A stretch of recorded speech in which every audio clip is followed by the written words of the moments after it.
Trabajé 12 años en las minas de Zacatecas, a 800 metros bajo tierra. Aprendes que no estás solo. Aprendes que el silencio tiene peso, que la oscuridad respira y que hay cosas que llevan siglos esperando ahí abajo. Esto no es ficción.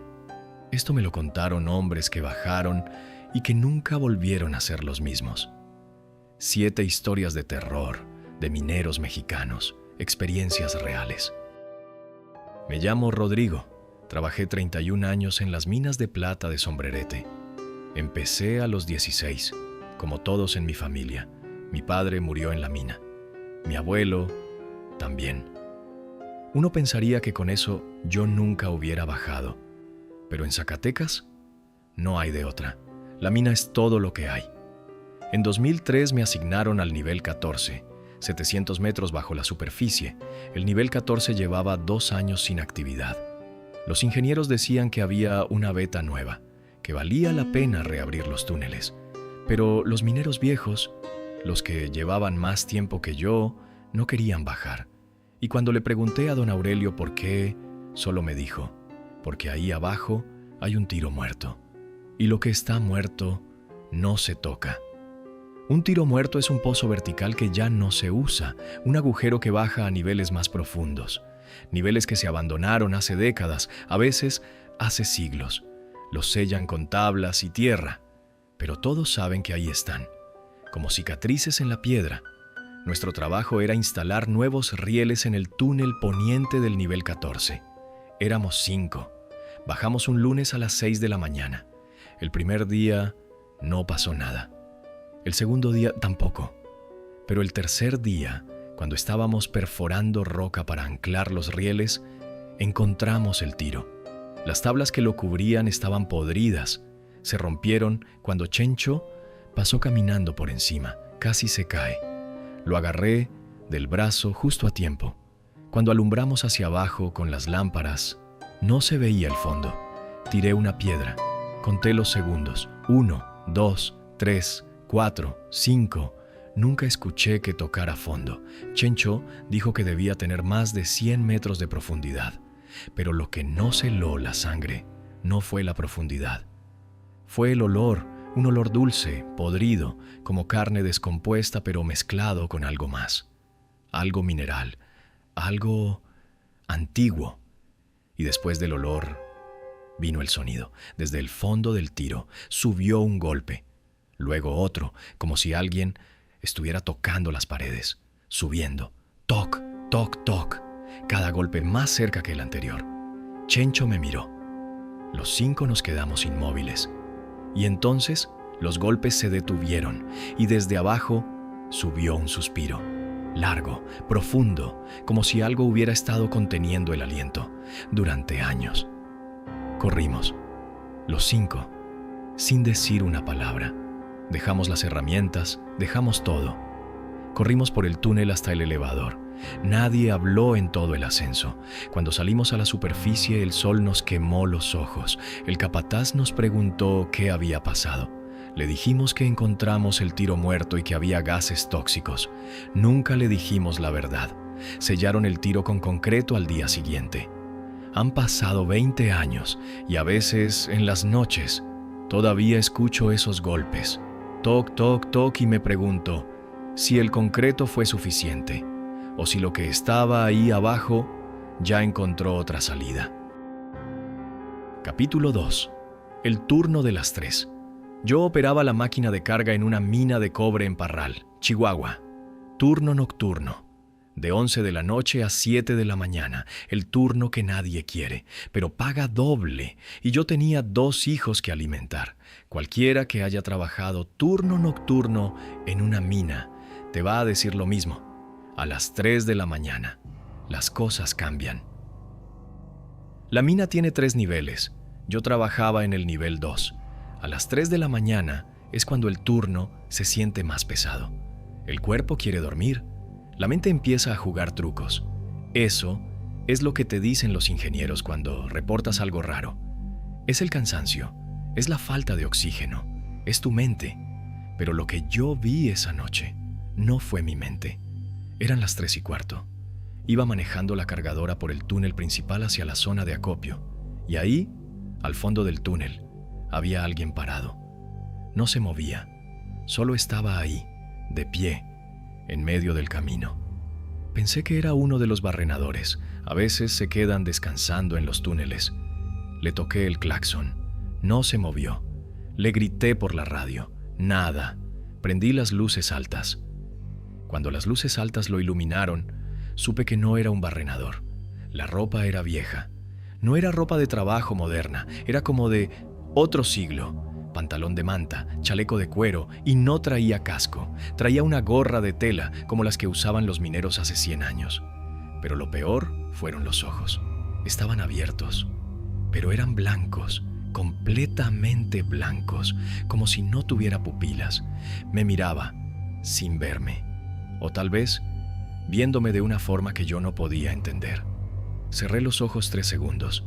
Cuando los abrí, ya no estaba.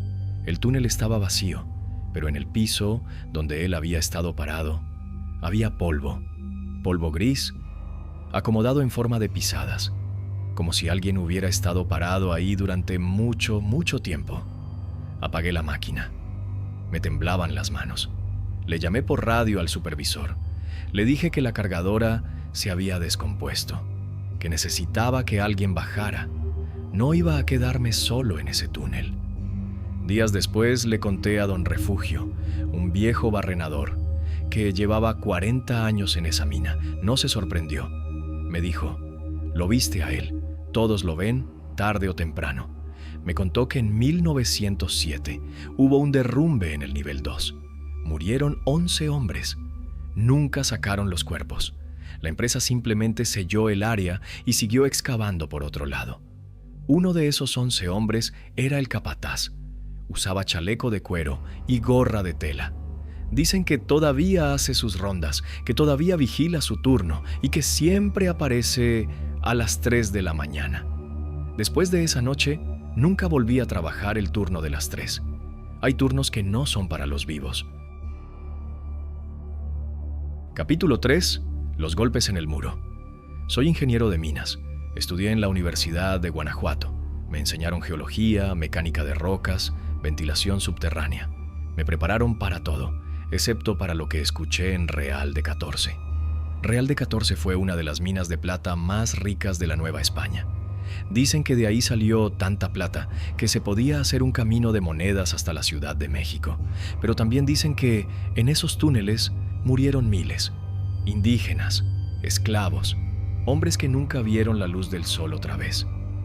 En 2018 me contrataron para hacer un estudio de viabilidad.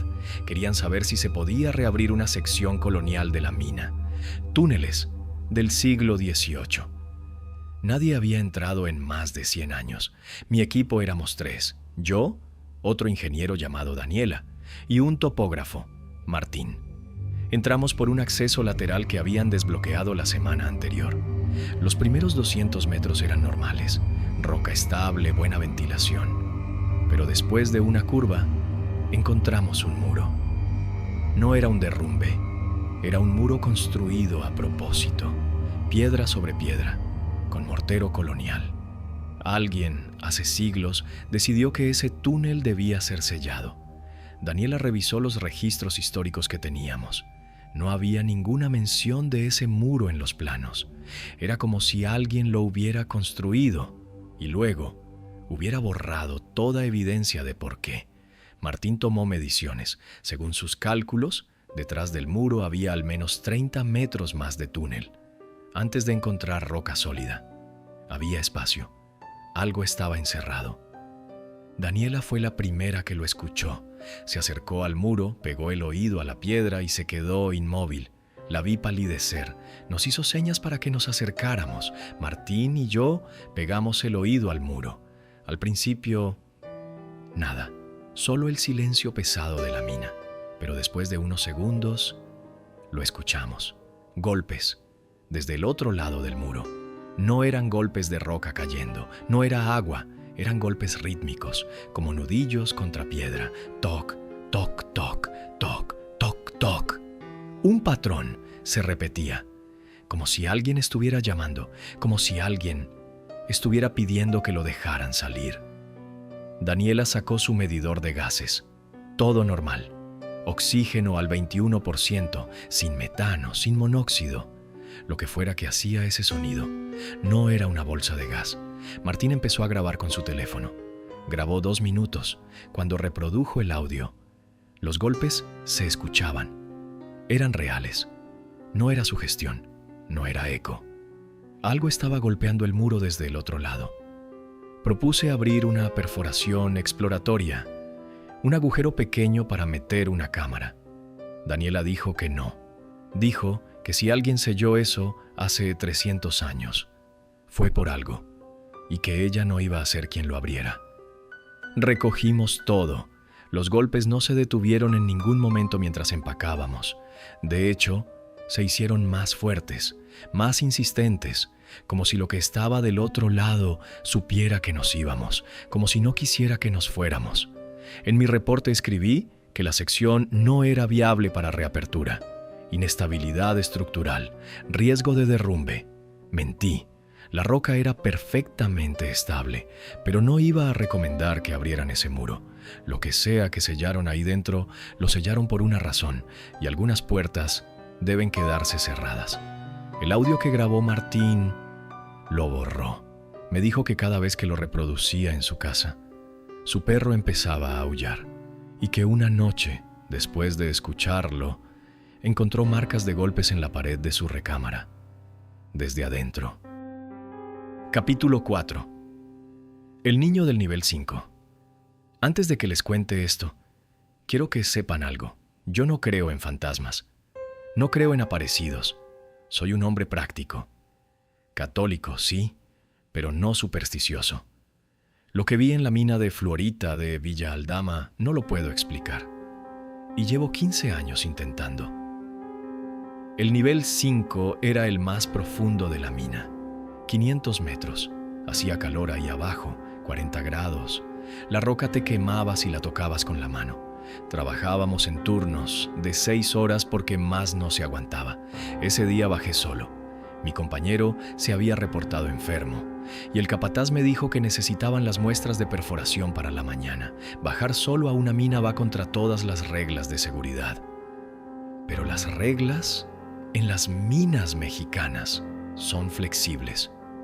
Estaba perforando en la Galería Oriente. El ruido del taladro rebotaba en las paredes. Cuando apagaba el taladro para cambiar la broca, el silencio era total, tan total que podías escuchar tu propia sangre moviéndose en tus oídos. En uno de esos silencios, escuché algo, una risa de niño, aguda, alegre, como de un niño jugando, a 500 metros bajo tierra. Apagué el taladro, me quedé quieto. La risa se repitió. Venía del túnel lateral, el que lleva a la zona de ventilación. Caminé hacia allá, no sé por qué. Debía haber subido, debía haber corrido, pero caminé hacia la risa y al fondo del túnel vi a un niño pequeño, de espaldas, descalzo, con ropa blanca, vieja como de manta. Estaba parado ahí mirando la pared, 500 metros bajo tierra, solo, un niño. Le hablé, le dije, «Mijo, ¿qué haces aquí? ¿Estás perdido?» No contestó. Me acerqué, estaba a 1 metro de él, extendí la mano para tocarlo y en ese momento el niño giró la cabeza, lentamente, y me miró. Su cara estaba gris, como si fuera de piedra. Sus ojos eran enormes, oscuros, tristes, tan tristes que me dolió verlos. Movía los labios como si quisiera decirme algo, pero no salía ningún sonido, y en sus mejillas había marcas de lágrimas, limpias, recientes, como si llevara llorando mucho tiempo. No sentí miedo, sentí algo peor. Sentí una tristeza tan grande que me cayó encima como toneladas de roca. Sentí ganas de llorar, sentí la soledad de ese niño como si fuera mía, y entonces parpadeé. Desapareció, como si nunca hubiera estado ahí. Pero en el piso había una marca, la huella de una mano pequeña, de niño, presionada en el polvo. Me arrodillé, me quedé viendo esa huella y lloré. No sé por qué, pero lloré como no había llorado en años. Investigué después. En los archivos municipales encontré que en 1862, cuando la mina era de plata y no de fluorita, usaban niños para trabajar en los túneles más angostos, niños de 7 u 8 años. Muchos morían, los enterraban ahí mismo, en las paredes, sin nombre, sin cruz, sin nada. Ese niño llevaba más de 150 años solo en la oscuridad, sin que nadie lo buscara. Desde entonces, cada viernes prendo una veladora en la iglesia del pueblo. No sé si sirva de algo, pero quiero pensar que tal vez esa luz llega hasta donde Él está. Capítulo 5. La veta del diablo. El oro de Hidalgo fue un pueblo que se hizo rico con el oro. La gente venía de todo el mundo a buscar fortuna. Ingleses, franceses, americanos. Todos querían su pedazo. Pero había una veta que nadie tocaba. Los mineros viejos la llamaban la veta del diablo. Decían que el oro de esa veta estaba maldito, que cada gramo costaba una vida. En 2009, reabrieron una sección vieja de la mina. Encontraron la veta. Los ingenieros estaban emocionados. Era oro de alta ley, una fortuna. Me mandaron a mí con 3 barrenadores más a empezar la extracción. La primera semana sacamos 1 kilo de oro. La segunda semana empezaron los problemas. Primero fueron las quemaduras. Salazar, uno de los barrenadores, apareció con marcas en los brazos, como si algo caliente lo hubiera agarrado. Pero no había fuentes de calor en esa zona. No había cables eléctricos expuestos. Nada que pudiera quemar. Luego fue el ruido. Cada vez que perforábamos la veta se escuchaba un gruñido, grave, profundo, como si la roca misma se quejara. Los ingenieros dijeron que era presión de gas. Hicieron pruebas. No había gas. La tercera semana fue cuando lo vi. Estábamos perforando y las luces parpadearon. Volteé a ver la pared de enfrente. Nuestras sombras se proyectaban ahí. Éramos 4, pero las sombras eran 5. Había una sombra de más alta que todos nosotros, con los brazos más largos, y los dedos de esa sombra terminaban en punta, como garras. Le dije a los demás que voltearan. Cuando miraron la pared, las sombras eran 4 otra vez. Me miraron como si estuviera loco. La cuarta semana, cuando abrimos una cavidad más profunda en la veta, empezó a salir un líquido negro, espeso, con olor a azufre y carne quemada. Los geólogos dijeron que nunca habían visto nada igual. No era petróleo, no era agua mineral, no pudieron identificarlo. Pero lo que me hizo dejar la mina fue lo que pasó la última noche. Estaba recogiendo las herramientas, solo. La lámpara parpadeó, 1 segundo de oscuridad, y en ese segundo sentí algo detrás de mí, un calor, un aliento caliente en mi nuca. Cuando la lámpara volvió, tenía 3 rasguños en el cuello, frescos, sangrando, como si algo me hubiera arañado. Pero no había nadie, estaba solo en el túnel. Solté las herramientas y corrí. Renuncié al día siguiente.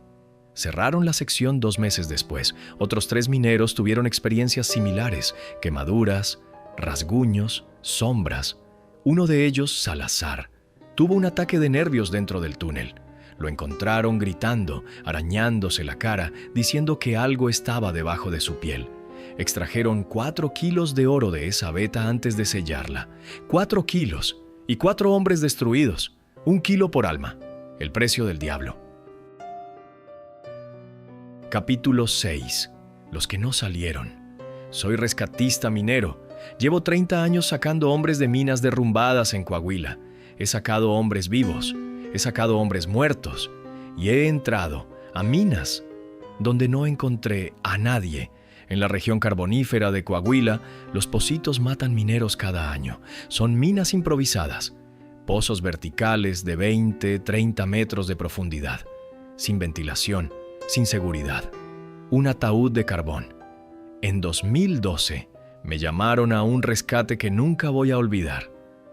3 mineros habían bajado a las 5 de la mañana. A las 8 perdieron comunicación. Los otros mineros escucharon un ruido fuerte, como un trueno, y luego nada. Cuando llegamos, la esposa de uno de ellos estaba en la entrada del pocito, gritando el nombre de su marido hacia el agujero. Me preparé para bajar. El pocito tenía 40 metros de profundidad. El diámetro era de 90 centímetros. Apenas cabía con el equipo de rescate. Empecé a descender. Bajar por un pocito es como meterse a tu propia tumba. No puedes voltear. No puedes extender los brazos. Si algo sale mal, no hay manera de que te saquen rápido. A los 30 metros encontré el derrumbe. Carbón y tierra bloqueaban el paso. Empecé a excavar con las manos. Tardé 2 horas en abrir un hueco suficiente para pasar. Del otro lado, el túnel horizontal estaba intacto y vacío. No había nadie. Las herramientas estaban en el piso. Los cascos estaban acomodados en fila, uno al lado del otro, como si se los hubieran quitado con calma. Las loncheras estaban ahí, pero los 3 mineros no estaban. El túnel terminaba en roca sólida por un lado, por el otro el derrumbe. No había otra salida. Revisé cada centímetro. No había grietas, no había pozos, no había otro túnel. Era imposible. 3 hombres habían bajado. Sus cosas estaban ahí, pero ellos no. Las huellas de sus botas hacían círculos en el piso, como si hubieran caminado dando vueltas, y luego las huellas iban directamente hacia la pared de carbón y se detenían ahí, contra la pared, con las puntas de las botas tocando la roca, y en la pared a la altura de las manos había 3 pares de huellas de manos presionadas contra el carbón, como si hubieran empujado, como si hubieran intentado pasar al otro lado, o como si algo del otro lado los hubiera jalado. Subí sin ellos. Nunca los encontramos. Bajamos 4 veces más en los días siguientes. Nada. El Ministerio Público clasificó el caso como muerte por derrumbe y sepultura. Pero yo estuve ahí. No había cuerpos. No había sangre. No había nada. 3 hombres entraron a esa mina y simplemente dejaron de existir. He hecho más de 50 rescates en mi vida. He visto cosas horribles, cuerpos aplastados, hombres ahogados en lodo. Pero nunca vi algo como eso. Puedo aceptar la muerte. Lo que no puedo aceptar es la desaparición. Las esposas todavía van al pocito cada año, el día del aniversario, prenden veladoras, rezan. Y a veces dicen que si pegas el oído al concreto que sella la entrada, puedes escuchar pasos, caminando en círculos, buscando una salida que no existe. Capítulo 7. La última bajada. Ahora les voy a contar la mía, la que me hizo dejar las minas para siempre. Año 2011. La Valenciana, Guanajuato. Una de las minas más profundas y antiguas de México. 800 metros de profundidad. 500 años de historia. Miles de muertos en sus entrañas, y yo fui testigo de lo que hay en el fondo. Era mi cumpleaños. Cumplía 47. No me dieron el día libre. Me mandaron al nivel más bajo, nivel 8, 800 metros. Abajo de ese nivel no hay más mina, solo roca. El trabajo era simple, revisar las bombas de drenaje. El agua se filtra constantemente a esa profundidad. Si las bombas fallan, el nivel se inunda en horas. Bajé solo en el elevador. 8 minutos de descenso. Cuando las puertas se abrieron, supe que algo era diferente. El nivel 8 estaba en silencio, más silencio del que debería haber. Normalmente se escuchan las bombas trabajando, el zumbido constante del motor, pero ese día, nada. Las bombas estaban apagadas y el agua ya cubría los tobillos. Caminé hacia la sala de bombas. Mis pasos hacían eco en el agua. El eco se iba por los túneles y regresaba, distorsionado, como si la mina estuviera repitiendo mis pasos, pero cambiándoles el ritmo. Las bombas estaban apagadas. Alguien las había apagado a propósito. Los interruptores estaban en posición de apagado. Y en la cubierta de metal de la bomba principal, donde el sudor condensa, alguien había escrito con el dedo: «Salte, no regreses». No reconocí la letra. No había nadie asignado a ese nivel en las últimas 24 horas. Nadie debería haber estado ahí. Encendí las bombas. Empezaron a trabajar con un rugido que retumbó en las paredes. Y en ese momento escuché algo que no era eco, no era maquinaria, no era agua. Eran voces, muchas voces, todas hablando al mismo tiempo, en un idioma que no reconocí. No era español, no era náhuatl ni purépecha, era algo más viejo, algo que sonaba como piedras frotándose, como agua hirviendo, como la tierra misma hablando, y venían de más abajo, de debajo del piso, de debajo de la roca, como si hubiera otro nivel debajo del nivel 8, un nivel que no existía en ningún mapa, y las voces subían. El agua empezó a calentarse, sentí el calor subiendo por mis botas, y en el piso, bajo el agua, vi grietas formándose, grietas que brillaban, una luz anaranjada, pulsante, como un latido, como si debajo de la roca, debajo de 800 metros de piedra y tierra y historia, hubiera algo vivo, algo enorme, algo que respiraba. Las voces se hicieron más fuertes, el agua empezó a hervir a borbotones, las paredes vibraban, pequeñas piedras caían del techo. Corrí como nunca en mi vida. El agua me llegaba a las rodillas. Estaba caliente, casi hirviendo. Las voces eran un rugido. Llegué al elevador, cerré la reja y apreté el botón. Mientras subía, miré hacia abajo. El nivel 8 entero brillaba, una luz naranja, intensa, pulsando. El agua hervía, y en el vapor vi siluetas, docenas, cientos, figuras moviéndose en el vapor, subiendo. El elevador subía y las figuras subían con él, trepando por las paredes del tiro, subiendo por la oscuridad, siguiéndome. Miré hacia arriba. Podía ver la luz del sol en la superficie. El cuadro de luz crecía conforme subía, pero en las paredes del tiro, las sombras subían conmigo, se movían como arañas, rápidas, oscuras, con demasiadas articulaciones. Conté 8, 12. Dejé de contar. Estaban en todas partes, subiendo, siguiéndome hacia la luz, y entonces la luz del sol entró al elevador, y las sombras se detuvieron, retrocedieron, se dejaron caer hacia la oscuridad, todas menos una. La última se detuvo en la pared, me miró con ojos como brasas, y luego se soltó. Se dejó caer al vacío, 800 metros de caída, en silencio. Cuando salí a la superficie, me caí de rodillas. El sol me quemaba los ojos, pero no me importó. Quería sentir la luz, quería sentir el aire, quería sentir que estaba arriba, que estaba vivo.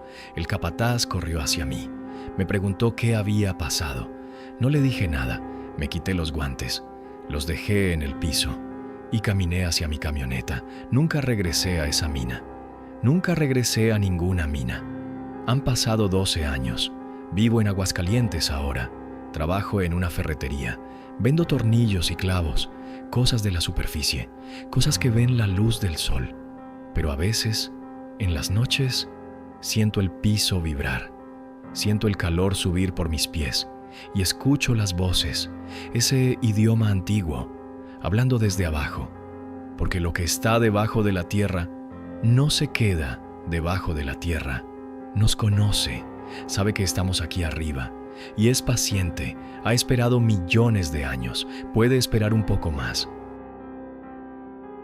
México tiene más de 30,000 minas, activas y abandonadas, 30,000 agujeros en la tierra, 30,000 puertas a lo que hay debajo. Los mineros dicen que la tierra tiene memoria, que recuerda cada gota de sangre, cada cuerpo que se tragó, cada grito que absorbieron sus paredes, y que a veces la tierra devuelve lo que se le dio, no como lo recibió, sino como algo diferente, algo que aprendió la oscuridad, algo que ya no es humano. Si conoces a un minero, pregúntale qué ha visto allá abajo, pero prepárate, porque la respuesta te va a cambiar la forma en que pisas el suelo.